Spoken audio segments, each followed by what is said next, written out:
I'm with Gary Germer, and he's an antique appraiser and expert. He knows his old stuff.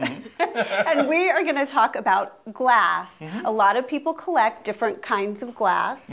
Or maybe you're looking for something in an estate sale and you're like, I wonder if this is valuable. Well, you're going to give us a little lesson. A little quick primer, and as you know, I mean, they've been making glass for thousands of years, so we could spend months here. So this is the 5-minute review of some glass that you might see. Let's start up there with the president. I did. We kind of organized this by dates and stuff. In the mid-1800s, pressed glass was the thing. At the very beginning of the Industrial Revolution, and it'd be pressed glass. So you'll find a lot of pieces that are pressed bread trays. This one here is a commemorative of President Grant. You know, they would use color at times. Rose bowls were really big. Those little bowl there, you'd put a heirloom fragrant rose in it. And some of it is so beautiful. I mean, it looks like crystal. It is. You come down here, this is the American Brilliant Period cut glass. This was the finest cut glass ever made. The quality of glass is fantastic, but what makes it better than glass they make today, the formulas are still the same, the method is still the same, only they don't have the time it takes to hand polish all the little pieces. And these are things to look for. You can buy pieces now, the market's depressed on this, excuse me, that you can buy now. Beautiful, beautiful pieces that'll never come around again for pennies on the dollar at estate sales if you're looking for it. All right, so that's something to definitely look for. And then we have the colored glass. We come down the colored.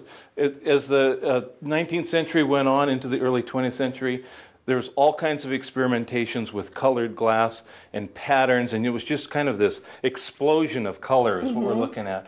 Pieces like on the end, the amberina, that was done by mixing gold in with the, a little bit of gold in with the silica when they made the glass, and when they formed it, it would be yellow, and then they'd do a second heating over the top, and that would turn it that red color, so it does that transition from gold to red, and it's gorgeous stuff. And all cased glass and swirl glass, all kinds of fun color glass that was made for the market.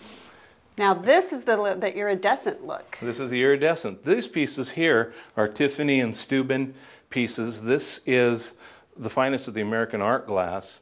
What they were doing is at the time, very late 1800s and the very early part of the 20th century, if you were wealthy, you collected glass. You collected 2,000-year-old Roman glass, and it had an iridescent finish that looked like that. So Tiffany, Louis Comfort Tiffany, and came up with the idea of, well, how can we copy that iridescent look? And they came up with what they called Favril. And these pieces here are all Favril, different variations of color, This is the style. shelf you don't want to knock. This is the shelf you don't want to knock. Gotcha. Steuben is another American company. They came up with what they called aurine, and they did it in blue, gold, and this white, and then the calcite with white and gold. Beautiful. And the pulled feather are just wonderful, wonderful. And then other companies came along. Quoizel broke off, and they did a lot, broke off of Tiffany, and they ended up making a lot of light shades and glass and pieces like that. Durand is a European company that came up. And then Cubas and a number of other companies. So you'll find them oftentimes, and most times they're not marked. So what you really need to look at is the quality of the glass and the quality of this sort of iridescence.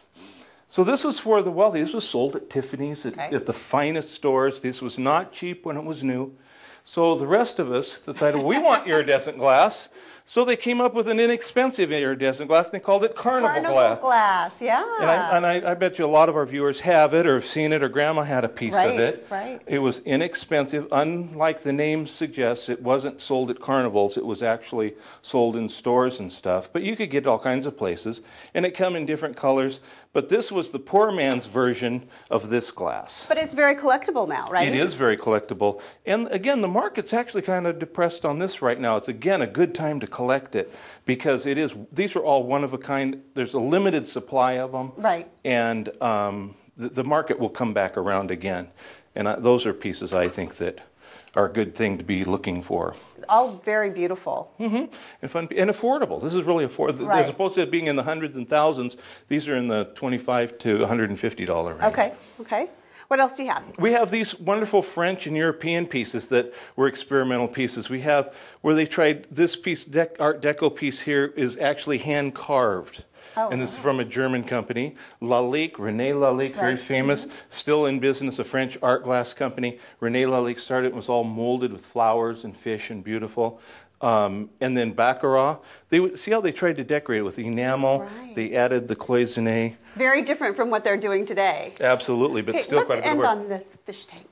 And then we came up more modern time. That's orifers. It's called a Graal vase, and Graal means, I don't know, Graal. It's a Europe. It's beautiful. But it is, and he came up.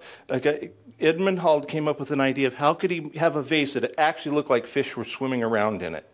And that's what this is. And Absolutely. so that is, even though it's from the 1960s, 70s, it's very, very collectible today. So if you see something like that, that's what you're looking for. Well, Gary, thank you. I mean, that's a quick look at glass collecting. I mean, obviously, you said we could be here for a couple of hours. Yeah, I'd be glad to have you if we could. All right, so you can come on in and you can ask Gary any question that you want about glass, and I'm pretty sure he'll know the answer. Thanks, Gary. Thank you.